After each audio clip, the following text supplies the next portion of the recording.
So yeah, as I said, today's Both of Us Byte is all about how to be capable of doing things. It's becoming a very much trend on avoiding than taking responsibility usually. So today we are going to talk about like how to take responsibility.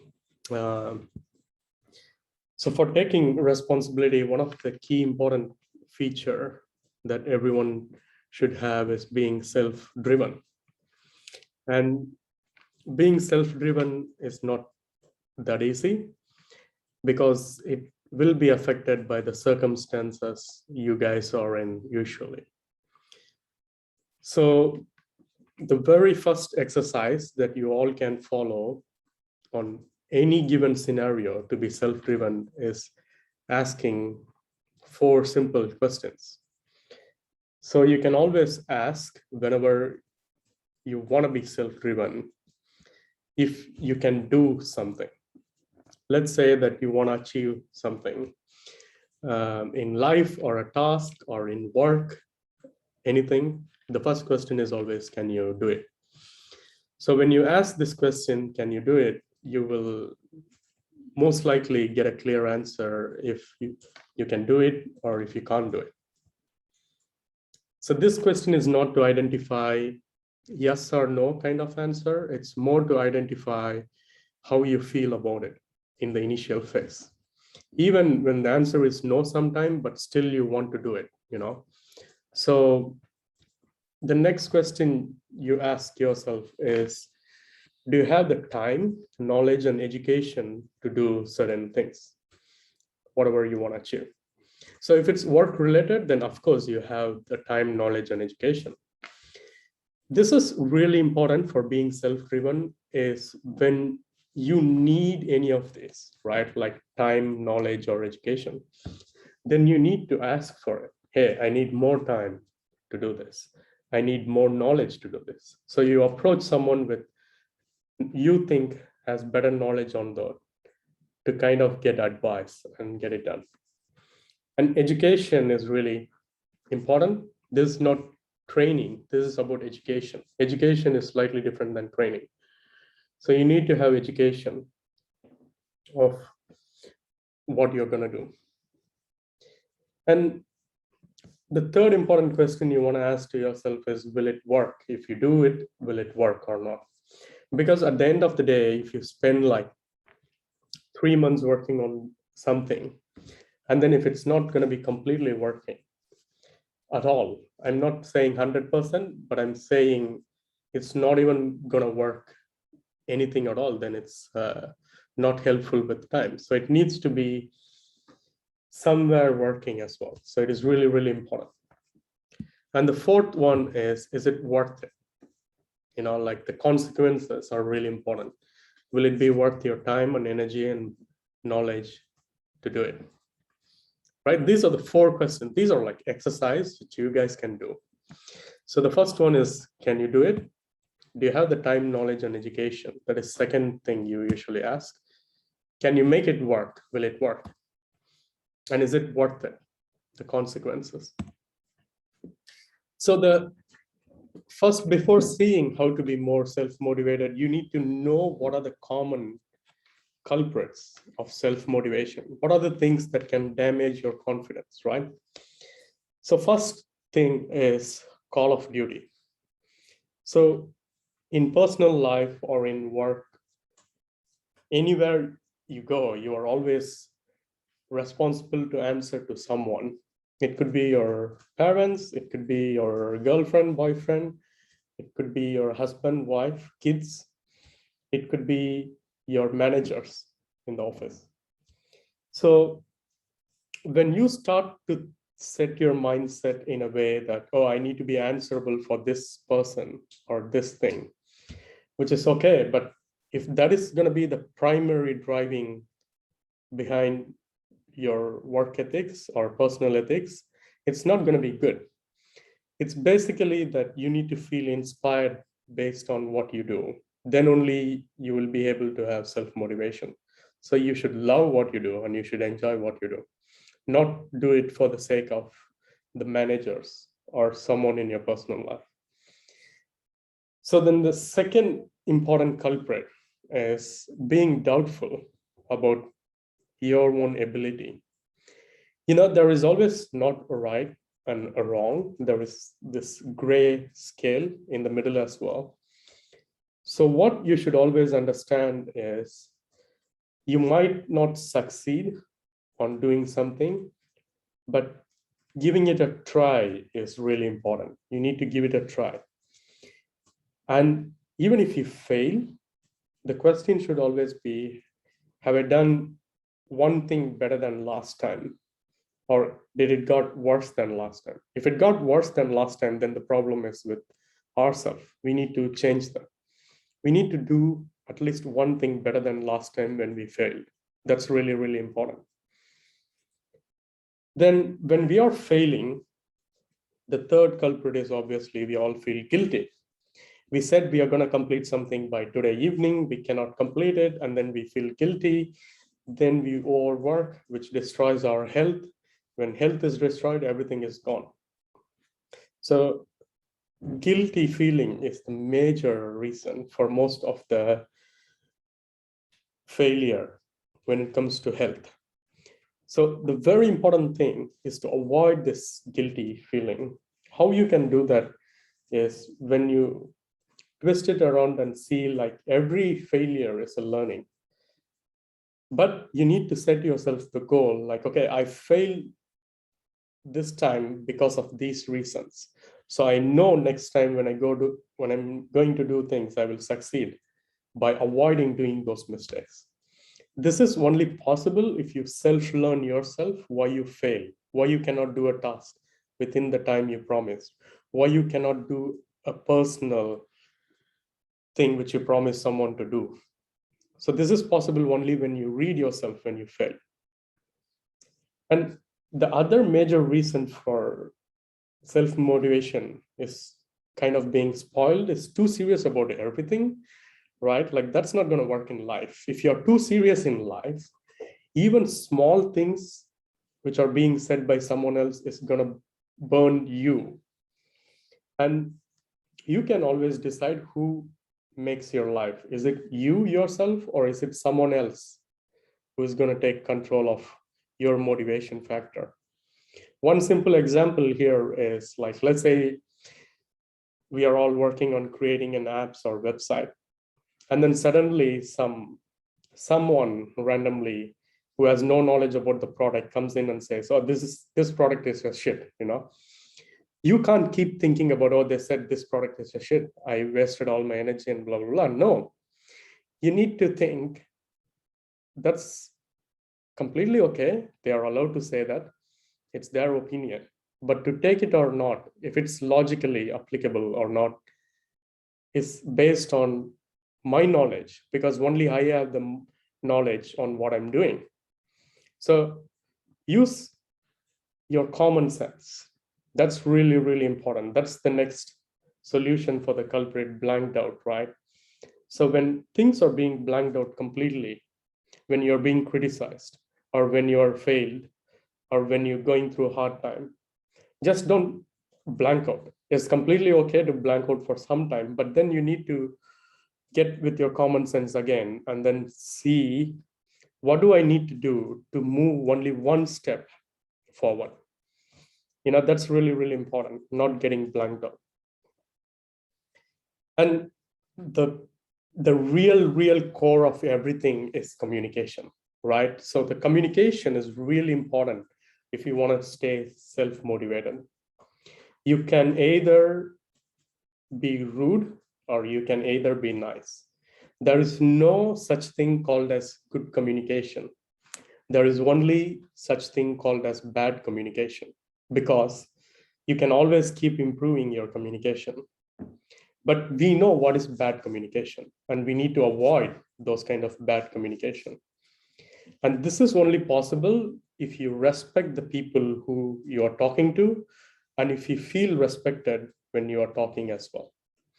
A very simple example is when we are in a group call and when someone is asking a question, and when no one is answering that question, the person who asked the question will A, think, did I ask stupid question? B, think, oh, no one is interested to answer me. I'm like no one here. The biggest thing here is being not respected. Like you can almost kill someone by doing this, by making them feel like invisible. So it's really, really important to give that respect and also to get that respect. So communication is the core of all these things. So if we try to avoid these culprits and use the solution that I also pointed out, it should be helping you towards self-motivation.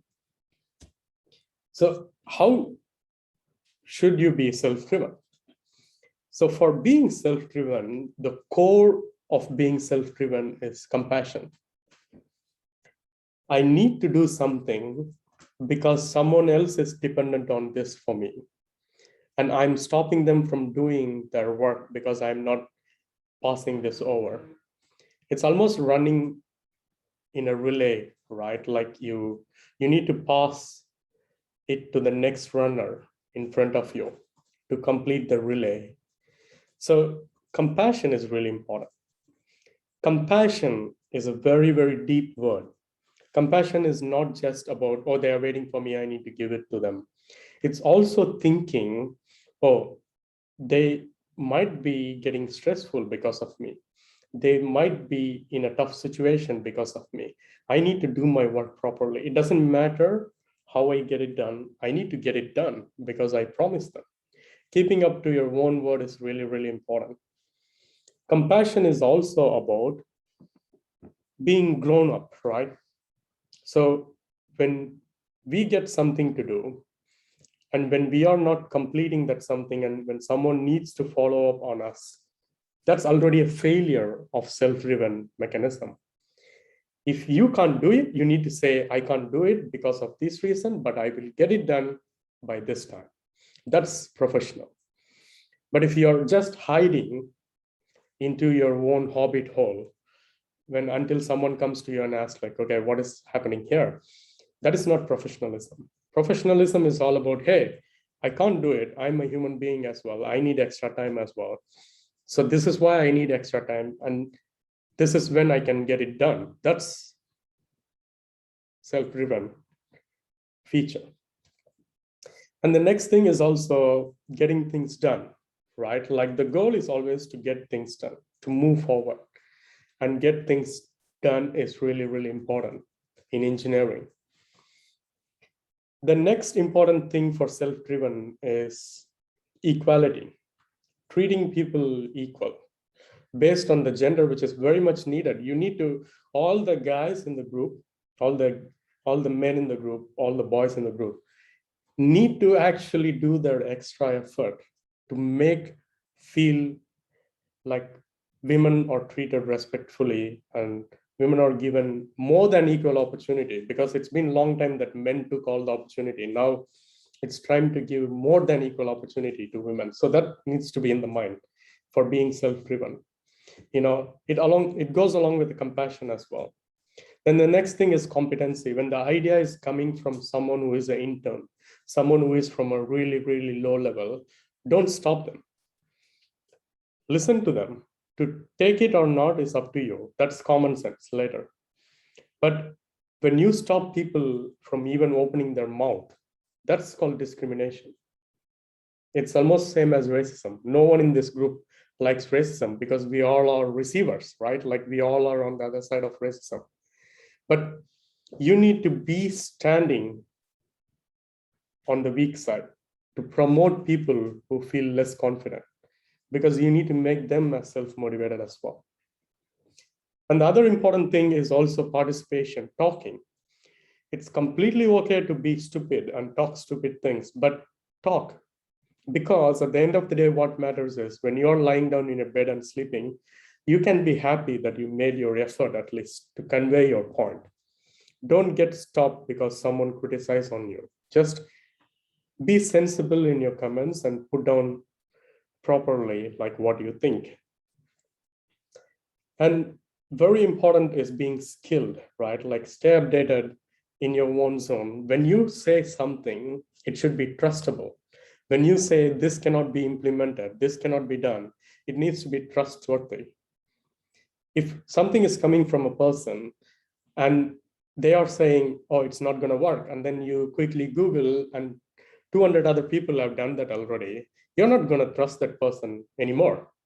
So it's really, really important to gain respect. You need to talk like a person who wants respect. And also non-verbal is really, really important. It's not only about verbal communication, even non-verbal communication. We all have our time pressure. We all have our releases. We all have everything. Every day is going to be like really fast, like American way of working. But non-verbal communication is important. What non-verbal communication means is gestures, right? Like helping each other. No need to wait for appreciation. You just do your own part correctly and don't wait for appreciation or anything. It will happen. People will automatically notice. It's all about wavelength, like we human beings are cave people. So we all used to like each other even before language came, even before we start to speak with each other. We all could feel each other. That's why nonverbal communication is really important. It doesn't matter where you sit in the world, still nonverbal communication is important. So these are all like really, really self-driven person features. Being compassionate, giving equal opportunity, listening, talking, learning from failure, reading your own self. So you can do one step better than last time, showing love, getting things done. These are all self-driven behavior. The very important thing is we all are grown up, right? Like what is the difference between a kid and a grown up is I have a kid and she is 4 years old, soon turning to 5 in December. So every time I need to say to her, don't put things down in the floor, put it proper places. But she still does it, right? But I need to keep saying, like I need to keep saying 100 times, but then after 100 times, she might do it properly. But that's okay because she's a kid, but we are not kids. We need to take our own responsibility. When we commit to something, we need to do it. It's not bad for not doing it. What is bad is not communicating that you can't do it because of this reason. It is a big failure when someone asks you that question before you communicate to them.